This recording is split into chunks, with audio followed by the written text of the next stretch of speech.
Bonsoir, j'espère que vous allez bien, bienvenue dans cette nouvelle vidéo, bienvenue dans ce nouveau petit vlog. J'avais envie de vous faire ce petit vlog parce que tout simplement on a des trucs vraiment sympas à faire dans cette vidéo là. Déjà demain il y aura une brocante sur le parking du Leclerc de l'Escure à Albi. Déjà c'est incroyable, je savais même pas que des Leclerc organisaient des brocantes sur leur parking. Donc j'espère qu'on va trouver des trucs sympas, mais pour l'instant là aujourd'hui on a une figurine Fate qui est magnifique à nettoyer, c'est pour Raph, de base il l'a acheté pour lui, mais je l'ai gardée parce que déjà il pouvait pas la ramener chez lui à Tours, et aussi surtout pour l'instant en fait il faut la nettoyer parce que c'est une figurine d'occasion, et au final elle est vraiment sale à des endroits etc. Donc je vais vous la présenter, on va la nettoyer, et aussi on aura le bâton de ferme à faire pour ma copine. C'était un cosplay qu'on avait décidé de faire avec elle. C'est un bâton qu'on a trouvé dans les montagnes, etc. durant une randonnée, et ça ressemblait vraiment au bâton de ferme, et du coup on va faire un truc improvisé qui va ressembler au bâton de ferme. Ça va pas être vraiment être le même bâton que celui de ferme, mais ça va être un truc vraiment inspiré. De base j'avais commencé ce bâton là pour faire une vidéo simplement sur le bâton, mais au final les rushs me convenaient pas du tout, ils étaient sombres, etc. C'était mal fait, déjà c'était dans le grenier de chez mes parents, donc c'est vraiment très bordélique. Mesdames et messieurs, bienvenue dans cette nouvelle vidéo, j'espère que vous allez bien. Donc là du coup on va faire un truc vraiment posé, vraiment propre, etc.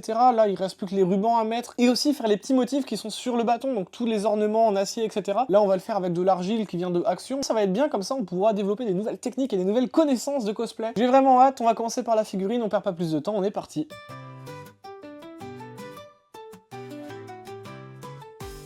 Ok, donc déjà pour nettoyer la figurine, on va prendre des petits pinceaux avec des poils qui sont vraiment souples pour pas la rayer.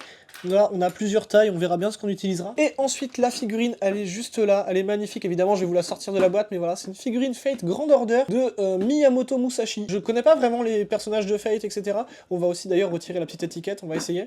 Donc là, vous voyez, elle est vraiment en bon état. La boîte est juste un peu abîmée, hein, honnêtement, mais bon, ça c'est le problème de l'occasion. Là, on est vraiment sur une figurine qui est très grosse, hein, d'ailleurs, on notera. Mais bon, voilà, du coup, on est parti. Alors ça, déjà, ça fait pas partie de la figurine, ça c'est des goodies que je dois donner à Raph. Là, on a la plaque métallique de chez Pika pour les 25 ans, la plaque métallique Fairy Tail. Et après ça, c'est des petites illustrations, les légendaires. Lisez les légendaires, c'est vraiment trop cool. Là, on a celui-ci qui est magnifique, et on a celui-là qui est tout aussi magnifique d'ailleurs en soi. Et c'était pour les 20 ans, c'était sorti à la Fnac, ça, voilà. Ils sont vraiment très cool, honnêtement, les petites illustrations et tout. Mais bon, comme j'ai dit, ça on s'en fout, on est là pour la figurine. Comme toujours, il y a un petit peu de poussière, etc. Mais ça, c'est inévitable malheureusement. Et là, on a ces katanas qui sont très stylés, franchement. En bon état, ils ont pas l'air d'être abîmés particulièrement, ceux-là.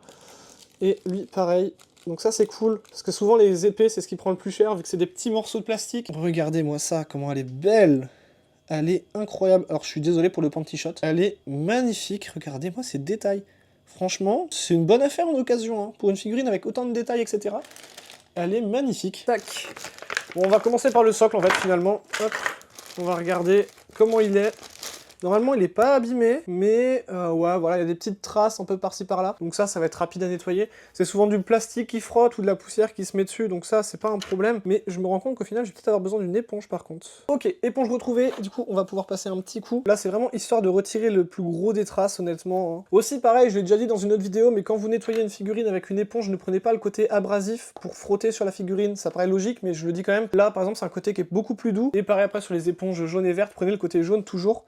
Et là, on est plutôt bon, hein. Sur une figurine avec un socle transparent comme ça, les rayures, c'est inévitable. Voilà, et puis même, surtout si on l'échappe. Et puis même avec un socle qui est monochrome, de toute façon, ça apparaît forcément les rayures, vous inquiétez pas. Hop, petit coup de torchon pour la finition, magnifique. Hop, on a notre petit socle. Même le katana est incroyable, on a plein de motifs sur le manche, la garde est incroyable, et puis même la lame, etc. On a plein de petits motifs de tranchant et tout. On a la petite boule là, je suppose que c'est genre une lame ou un truc de puissance, je sais pas exactement, j'ai pas toutes les refs, hein, vous m'excuserez. Le katana, c'est bon, hop, le deuxième katana, fait voir. Bah franchement, alors lui, il y a quelques traces, je sais pas si on va voir à la caméra, mais il y a quelques traces sur la lame. La petite sphère a l'air d'être plutôt correcte. Et après, toujours le manche incroyable, forcément, ça y a pas de problème. Est-ce que je pourrais avoir éventuellement ces petites traces-là? Là, je sais pas si on va pouvoir réussir à avoir quelque chose sans tout abîmer, surtout que c'est très souple, hein, forcément. Ouais, on va devoir laisser ça comme ça, parce que j'ai peur de tout abîmer, vu que le plastique est vraiment très fin, hein, donc c'est un coup à tout abîmer. Et ensuite, pour ce qui est de la figurine, comme je vous ai dit, donc magnifique, avec plein de détails qui sont incroyables. Elle est vraiment belle, hein. Il l'a pas payé pour très cher en occasion, franchement. Il a plutôt de la chance, même au niveau des cheveux, etc.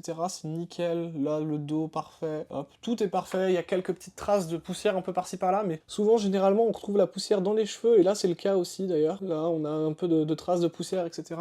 Mais c'est vraiment infime, hein. Franchement, la personne l'a très bien entretenu, ça, y a rien à redire là-dessus.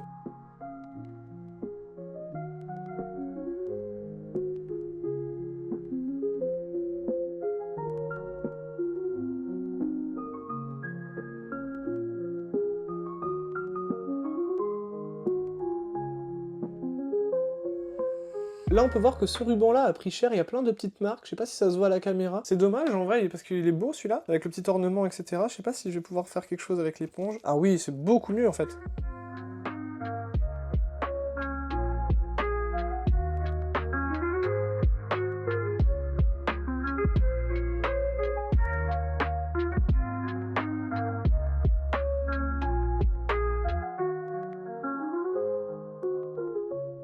Regardez-moi ce banger là.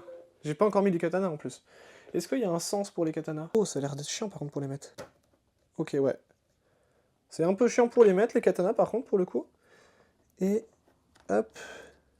Faut vraiment pas avoir peur quoi de forcer le plastique. Et on a notre figurine qui est magnifique. Regardez-moi ce banger absolu. Elle est incroyable. Franchement, là les katanas ils sont nickel. Là c'est nickel. Katana nickel aussi là. Le socle est parfait. La figurine est juste magnifique. Hein. Franchement, premier degré. Elle est incroyable. Dommage que ce soit pas pour moi, que c'est pour Raph. Sinon j'aurais bien gardé j'avoue. Donc ça du coup une figurine de ordre grand. Elle est incroyable. Petite figurine du coup, Fate Grand Order de Miyamoto machin, Miyamoto Musashi, qui est incroyable, franchement, je pense que là, Raph a fait un très bon investissement sur une figurine qui lui a coûté que 39 €, alors que de base, je pense qu'elle doit coûter genre dans les 80. Je vous reconfirmerai ça à l'écran. Évidemment, je vais la remettre dans sa boîte après, mais là, on va déjà s'occuper de la boîte.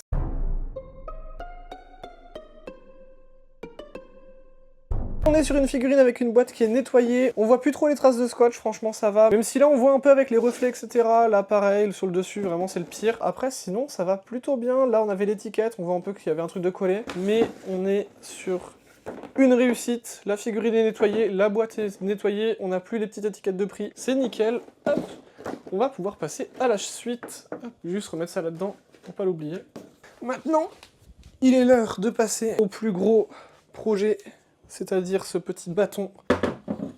Regardez-moi ce banger, comment il est magnifique. Alors, dans les trucs que j'ai déjà fait sur ce bâton-là, c'est que j'ai retiré la plupart des nœuds, etc. Là, vous voyez qu'il y avait des nœuds à ce niveau-là, là aussi, ici. Et aussi, ce que j'ai fait, c'est que j'ai raccourci le bâton parce que de base, il était beaucoup plus grand et j'ai fait une petite pointe un peu pour reprendre le principe du bâton de Fern qui est un peu pointu sur le bout. Parce que sinon, en fait, il était vraiment trop long. Et ce que j'ai fait, c'est qu'aussi de ce côté-là, j'ai réduit un peu parce qu'au bout, en fait, c'était tout abîmé. Donc, j'ai retiré vraiment toute la partie la plus abîmée. Et on se retrouve avec un petit bout qui est tout plat comme ça, là, magnifique. Forcément, c'est moins large au bout que le bâton de Fern de base, mais c'est pas mal non plus. Là, on a un petit nœud qui est magnifique aussi, franchement ça rend trop bien. Pour ce qui est de la teinture, j'ai utilisé hop, ce petit bidon là, c'est une teinte de chez Libéron, teinte antiquaire, donc franchement chêne foncé, elle rend vraiment très bien, peut-être un peu trop sombre pour le bâton de Fern, mais franchement j'aime beaucoup, hein, on va pas se mentir, ça rend très stylé. Pour les ornements métalliques, on va utiliser de la claie qui vient de chez Action, ça coûte, je crois que c'est 5 € le paquet il me semble. Là j'en ai deux au cas où, voilà, je pense que normalement ça devrait pouvoir le faire. Pour les peindre aussi, on aura une petite teinte ATM qui vient de chez Centracor, je l'ai pris à Centracor, c'est du argent métallisé pour la référence, voilà, donc je pense que ça peut rendre vraiment sympa. Là, on voit que le contraste est plutôt cool, je trouve. Et après, on aura aussi du petit ruban, forcément, parce que c'est le bâton de fer, on n'oublie pas, hop là, on aura des petits rubans violets, pareil, eux ils viennent de chez Centracor aussi. On est sur vraiment du ruban violet classique. Est-ce qu'il y a une description particulière? Non. Voilà, donc c'est des petits trucs Celebrate. Je pense que ça peut rendre vraiment sympa. Vous voyez, ça fait un petit peu brillant et tout. Je pense que ça peut faire un contraste qui est plutôt cool. C'est pas le plus compliqué parce que j'ai déjà fait le plus compliqué avec les nœuds, etc. Mais j'ai hâte de commencer parce que vraiment ça me hype trop ce projet-là. Ok, donc là j'ai sorti un peu tous les outils dont on va avoir besoin. Déjà, on aura un cutter, ça va être pour l'argile. J'espère que ça va suffire. Normalement, oui. Comme ça, je pourrais découper un peu chaque pièce d'argile. C'est un cutter qui a une lame qui coupe très bien, donc franchement, je pense que ça devrait le faire. Ensuite, on aura un petit pistolet à colle. Ça, ce sera pour les tissus. J'espère que ça va suffire, mais normalement, ouais, parce que j'ai pas de quoi mettre des points de couture ou quoi. Donc, on va essayer avec un pistolet à colle. J'espère que ça suffira. On verra bien. Et ensuite, forcément, du coup, on a le bâton. On va commencer par les tissus, parce que le problème, c'est que si vous regardez bien ici, on a une pièce, un ornement qui passe dessus le tissu. Donc, on va devoir déjà faire la couche de tissu et on verra bien ce que ça va donner. Et on verra bien aussi si ça va suffire pour coller.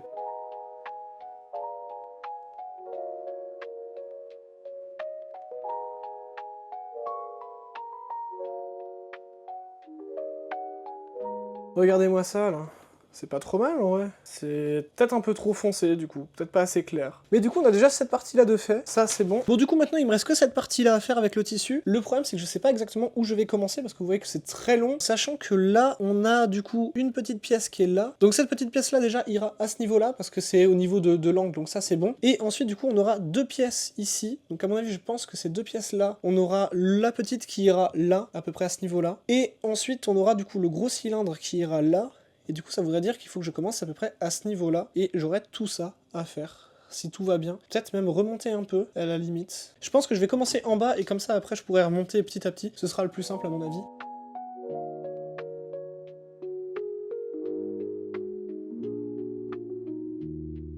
Ok. Bon là j'avoue que c'était un peu compliqué parce que normalement en fait là cette partie là est inclinée, genre dans le sens du pic au bout. Là j'avoue que c'était pas facile à faire avec du tissu. J'avoue que je sais pas comment je pourrais faire même d'ailleurs. Faire un truc mieux que ça.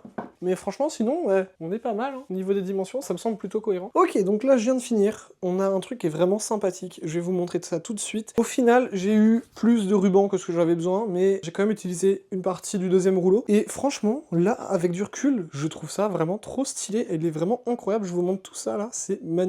Regardez-moi ça là, c'est incroyable. Là, on a bien toute la partie violette et tout. Là, on a bien le petit bout en bois, etc. Comme on a finalement sur le plan. Là, forcément, du coup, il va manquer les ornements, etc. Et il va manquer aussi le petit ruban là qui pendouille. Mais ça, je verrai pour le faire plus tard. Je pense que je remettrai un coup autour, etc. Là, déjà, je vais me concentrer sur les ornements. Et après, on verra. Et pareil, du coup, là, pour le côté un peu incliné, j'ai galéré à faire un truc vraiment potable. C'est pas du tout naturel, en fait, comment il est placé le ruban. Donc, j'ai réussi à improviser un petit truc. Mais honnêtement, là, ce placement-là n'est pas du tout naturel. Hein. C'est impossible de placer un ruban comme ça dans ce sens-là sans qu'il se...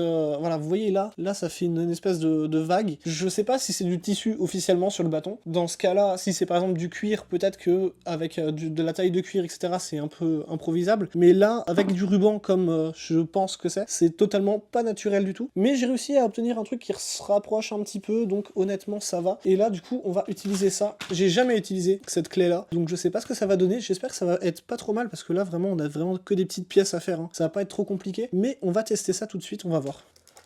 Oh, ça coupe tellement bien. Ok, le cutter, c'est validé. Bon, après, ça salit la lame, par contre.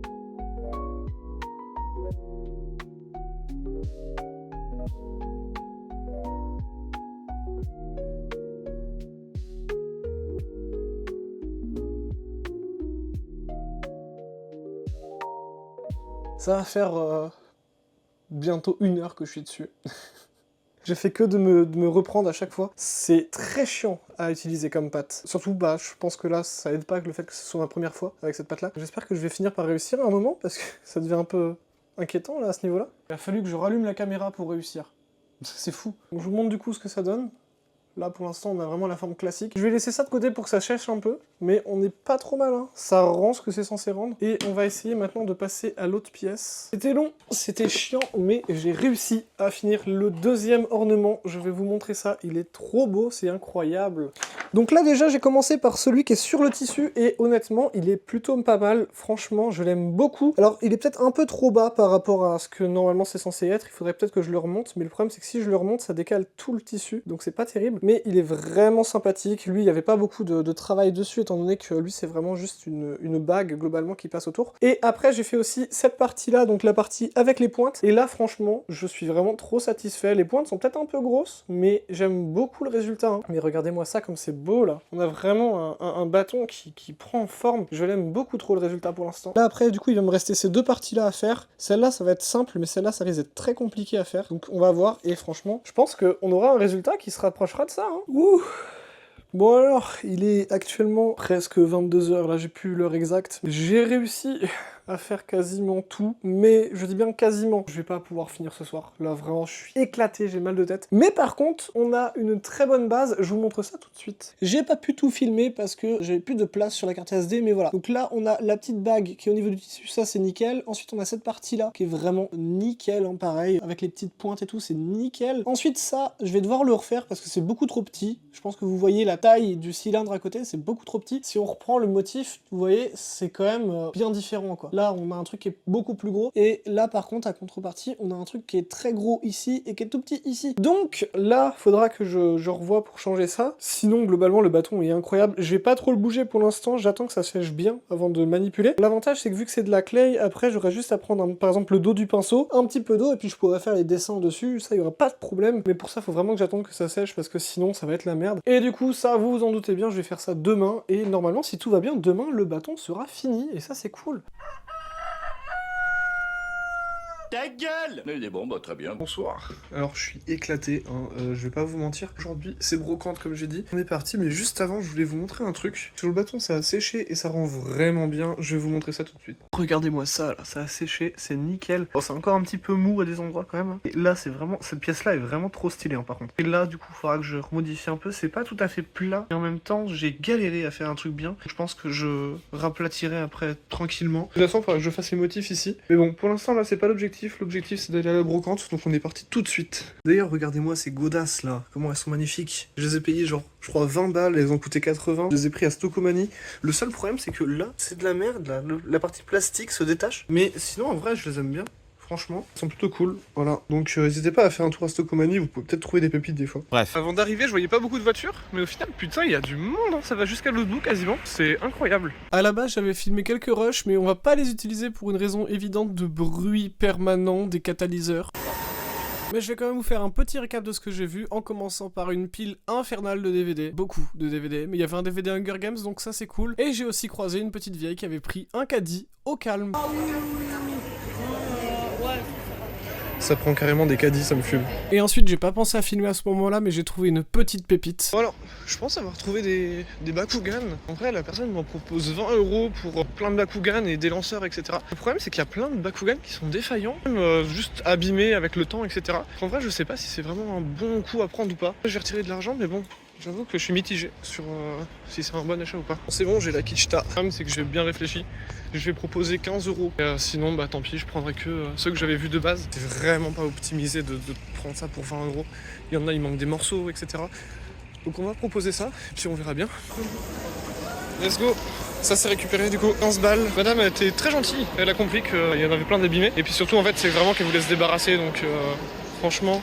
nickel. Puis après ça, je suis tombé sur deux stands vraiment particuliers. Le premier vendait énormément de figurines d'animés. Alors généralement sur ce genre de stand, c'est des fausses, mais là semblerait-il que ce soit des vrais. Alors je sais pas si c'est un collectionneur ou une boutique en particulier qui vendait, mais voilà. Et le deuxième vendeur, c'était tout simplement un vendeur qui vendait des petites figurines style Gormiti, jouets Kinder Surprise, etc. Mais le problème c'est que c'était vraiment cher pour ce que c'était et surtout c'était très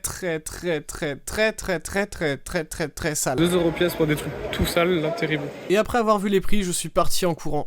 C'est faux évidemment, je suis rentré tranquillement et je vous ai fait un petit récap. Bon, tour de brocante fini. J'ai trouvé des trucs vraiment sympathiques. Je vais vous montrer tout ça en arrivant. Et on va aussi faire un petit débrief de tous les Bakugan qui sont pétés sa mère. Globalement, en vrai, j'ai trouvé des trucs vraiment cool. Donc là, je suis plutôt content. Il y avait beaucoup de monde. Je pense que vous l'avez vu sur les quelques rushs que je vous ai mis. J'ai pas tout filmé parce que bah, forcément, il y avait beaucoup de monde, comme j'ai dit. Sinon, ouais, voilà, globalement, très bonne brocante. Là, on va retourner à l'appart. On va faire des petits débriefs. Et puis la fin de vidéo aussi, accessoirement. J'espère qu'on va pas s'être fait trop douiller sur les Bakugan. J'ai vu qu'il y avait des nouveaux, il y a des anciens. Donc il y a ceux qui sont encore en G, etc. Des pièces d'équipement, et en plus la personne m'a rajouté d'autres trucs Bakugan qu'elle voulait se débarrasser. Et en plus la personne m'a rajouté d'autres trucs Bakugan dont elle voulait se débarrasser, donc franchement, normalement, il n'y a pas trop de problème. On va voir ça tout de suite. Bon, on a pas mal de trucs à débrief. Là vous voyez qu'il y a du Bakugan. Là on a du Bakugan. Ouais, c'est du Bakugan, hein. C'est dans une boîte Yu-Gi-Oh, mais c'est du Bakugan. Là, on a du Transformers, on a du Ninjago, on a plein de trucs. On va débrief ça tout de suite. Alors, déjà, le premier truc que j'ai trouvé, c'est cette petite boîte Lego Ninjago. J'avais jamais vu ces toupies-là. C'est le set 70-687, voilà, de Lloyd. Ça existe aussi une version avec Kai, avec Cole, voilà. J'avais jamais vu ça. La personne m'a dit que c'était complet, donc j'espère que c'est vrai. Ah oui, mais c'est encore même monté carrément, d'accord. Ah, on peut lui mettre le petit chapeau, si on veut. Donc, il y a même le petit chapeau, ok. Ça, c'est cool, ça. Nickel. Le focus n'est pas fait du tout, je sais très bien. Après, si tout va bien, du coup, on met la toupie là-dedans.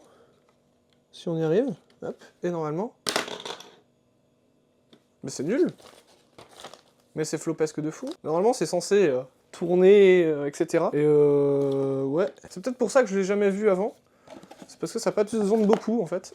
Toujours dans Ninjago, j'ai aussi pris le jeu Ninjago Nindroid sur 3DS. Il est un peu abîmé là et on n'a pas la notice dedans, mais on a la cartouche, donc on va essayer ça. J'espère que ça marche par contre. Bon alors j'ai sorti la Nintendo 2DS pour tester le jeu Ninjago. On va voir est-ce que ça va marcher ou pas. Attention, normalement on le verra Est-ce que c'est détecté? Et quand on voit ça, on a envie de pleurer. Bon, alors au final, j'ai réussi à le faire détecter. Là, ça marche bien. Et si je lance, normalement, c'est censé se lancer. Let's go! Alors au final, il y avait juste de la saleté sur les pistes. J'ai passé un petit coup de pinceau pour gratter. Et au final, du coup, maintenant, ça se lance. C'est nickel. Let's go. Ensuite, on va avoir un petit Optimus Prime, toujours de McDonald's, dans la même collection que le Bumblebee, etc. Et en plus, il peut sortir son épée, donc il est fonctionnel, hein, ça c'est nickel. Honnêtement, rien à dire de plus, vous le savez, j'ai le Bumblebee, j'ai le Megatron, j'ai la Windblade aussi. Et là, du coup, on a le petit Optimus, donc la collection s'agrandit. Et ensuite, on va passer au Bakugan, et là, par contre, on a du lourd. On va commencer par le moins lourd, déjà. Cette petite sacoche Bakugan avec Marucho, Shun et Dan. Alors, elle est en très mauvais état, hein, je vais pas vous mentir. Je sais même pas s'il y a des trucs dedans. Là, vous voyez, là, tout est arraché, etc. Mais ça, c'est vraiment parce que la personne voulait s'en débarrasser, donc elle me l'a rajouté. Donc, je vais pas me plaindre, hein, honnêtement. Mais c'est vrai qu'elle est en très mauvais état, malheureusement. Dans la boîte Yu-Gi-Oh! Qui n'est pas une boîte Yu-Gi-Oh! Enfin, qui est une boîte Yu-Gi-Oh! Mais qui est pas une boîte avec des trucs Yu-Gi-Oh! On a un petit lanceur Bakugan. Très stylé, j'en avais jamais eu. Ensuite, on a celui-là. Alors, celui-là, j'ai plus vraiment les références de à quel moment c'est sorti, etc. Mais voilà, on l'a lui. On a ça qui est pas un lanceur Bakugan. On a quelques cartes aussi qui sont pas des trucs Bakugan, mais bon, on prend quand même, hein. De toute façon c'était dans le paquet. Je sais pas ce que c'est ça, mais c'est des sleeves visiblement en tout cas. Ok, bon ça fait des sleeves en plus, admettons. Et après là on a plein de trucs là-dedans. On a même des jetons Star Wars. Incroyable. Là, on a plein de cartes, alors elles sont toutes abîmées. On a même des cartes dessinées. C'est fou, incroyable pour la collection. Ah ouais, les cartes, elles ont pris cher, hein, par contre. Il y a même des cartes du set avec le dragon gigantesque, là. J'ai plus le nom exact, mais... On a même des cartes Naruto. On a même une carte, le Sexy Jutsu. On a même des cartes Inazuma Eleven. Oh, putain. Alors, je la connais pas, elle, mais elle est très jolie. On a des cartes transparentes. Alors elles sont très stylées, mais j'avoue que je les connaissais pas, ces cartes-là. On a une carte transparente avec Dan, on a d'autres Bakugan en plus. On a des cartes Gormiti aussi. Y a rien qui va, c'est vraiment des cartes random. Et par contre, là, on a vraiment pas mal de petites choses qui sont plutôt incroyables. Et vu que la boîte est aimantée, on va pouvoir l'utiliser. D'ailleurs, petit fact, hein, la boîte Dragonoid, incroyable, elle est magnifique. Donc là, vous pouvez voir vraiment qu'on a une boîte qui est vraiment chargée en Bakugan. Hein. Là, on a de quoi faire. On en a plein qui sont abîmés, malheureusement. On en a d'autres qui sont fonctionnels ou qui ont des petits défauts au niveau des aimants. On en a d'autres qui sont tellement abîmés qu'il n'y a plus le logo du type. Ouais, ils répondent à peine. Voilà, celui-là, il s'est relancé, mais bon... Il y en a plein qui sont abîmés, c'est dommage malheureusement. Mais pour le prix que je les ai payés, en soi, ça reste correct, on va pas se mentir. Je vais pas trop me plaindre, mais c'est vrai qu'ils sont un peu en mauvais état sur certains.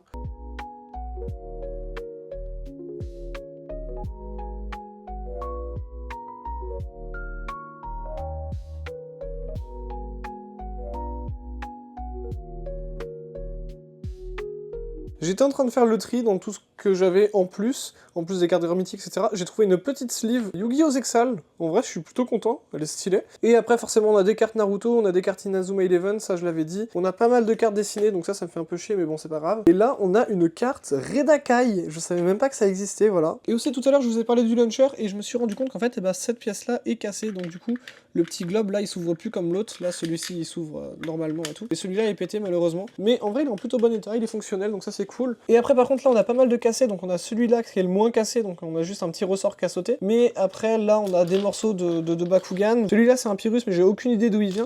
Et après, cette pièce-là, je sais qu'elle vient de ceux-là, mais le problème, c'est que ceux-là, en fait, c'est les deux mêmes. Et là, c'est complètement sectionné. Là, il y a juste une petite pièce qui est cassée. Donc je me dis, au pire, je vais démonter cette partie-là, la partie bleu clair, et je la mettrai sur celui-là, comme ça, lui, au moins, il serait fonctionnel. Oh merde! Oh, c'est con ça! Et après, là, c'est juste une question de petite queue qui est cassée. Et on a celui-là aussi, je sais plus ce qu'il a, mais il était pété. Là, c'est complètement arraché, donc ça, c'est mort. Et là, c'est pareil, c'est complètement arraché, donc ça, c'est mort aussi. Bref, on a quand même pas mal de trucs. Et on a ces deux-là. Alors là, impossible de savoir quel Bakugan c'est censé être, mais tous les deux pétés de la même manière, ça, c'est dommage. Et ensuite, on a du coup le petit jeton Skylanders que j'avais dit. On a un jeton Lucario, c'est pareil, c'est un peu le bordel. Et là, du coup, ça, c'est tous les Bakugan qui sont en B plutôt qu'en G, donc on en a pas mal. Ça, c'est les deux petites cartouches, je sais toujours pas à quoi ça correspond. Et on a ce launcher là, pareil aussi, voilà, je sais pas d'où il vient, mais il est là. Ça, c'est tous les Bakugan qui sont fonctionnels, etc. Donc ça, c'est cool. Bon, il y en a certains qui sont un peu compliqués à déployer, mais ils fonctionnent, donc ça, c'est bien. Et ça, c'est tous ceux qui sont en G aussi, accessoirement. Bon, on est reparti sur le bâton. Là, je pense que ce que je vais faire, c'est que je vais commencer à faire les motifs qu'il y a sur cette partie-là. Et après, il faudra que je refasse une petite pièce ici pour que ce soit vraiment nickel. Et globalement, on sera pas trop mal. Il vous manquera plus que la peinture et que ça sèche, etc. On perd pas plus de temps, c'est parti. Vous vous en doutez bien, ça a pris énormément de temps, comme comme à peu près tout dans cette vidéo. Dans un premier temps, j'ai pensé à réparer la partie cylindrique, ça c'était vraiment pas le plus compliqué. Et après ça, ce que j'ai fait, c'est que j'ai tracé les lignes des motifs que j'allais graver. Pour ça, rien de plus simple, j'ai pris un feutre rouge classique, mais le problème ça a été au niveau de là où j'avais réparé, c'était pas encore sec, donc du coup j'avais un peu de mal à dessiner, mais en vrai c'est plutôt bien passé. Et une fois mes superbes lignes rouges terminées, j'ai pu passer à la gravure. Pour ça, rien de compliqué, j'ai utilisé un pinceau et de l'eau comme j'avais dit précédemment, et franchement ça marchait vraiment très bien, même sur de l'argile sèche. Mais entre nous, je pense que c'est aussi lié à la superbe musique que j'écoutais à ce moment-là. Et le temps que le tout sèche, je me suis occupé de la dernière pièce qui me manquait sur le bâton, c'est-à-dire la petite pièce au-dessus du cylindre. Pour ça, rien de compliqué, j'ai pris un morceau d'argile, j'ai fait un rectangle et j'ai recommencé jusqu'à ce que ça marche. Et honnêtement, ça allait plutôt vite. Et après ça, j'ai refait pareil pour les petites bordures. Pour ce qui est du lissage, après j'ai mis mon gros manche dans la fente entre les deux morceaux et je suis passé doucement avec un peu d'eau pour lubrifier. Bien évidemment, je parle d'argile qui n'est pas encore dure. Ouais, non, vous savez quoi? Oublions ce que je viens de dire et retournons à la vidéo. Bon, on a un résultat qui est plutôt bien, honnêtement, c'est nickel. Là, les gravures, elles sont trop classe, ça rend trop bien, faut juste que ça sèche. Là, cette partie là, elle bouge un peu encore. Là, c'est tout sec, donc ça, y a pas de problème. Mais là, vraiment, c'est trop bien. Avec la peinture et les reflets que je vais faire, ça va être nickel, franchement. Regardez-moi ça, là, c'est magnifique. Bref, je vous laisse là pour aujourd'hui parce que j'avoue que je suis crevé. Je vous dis à plus pour une prochaine vidéo. C'était Adrien, bye bye.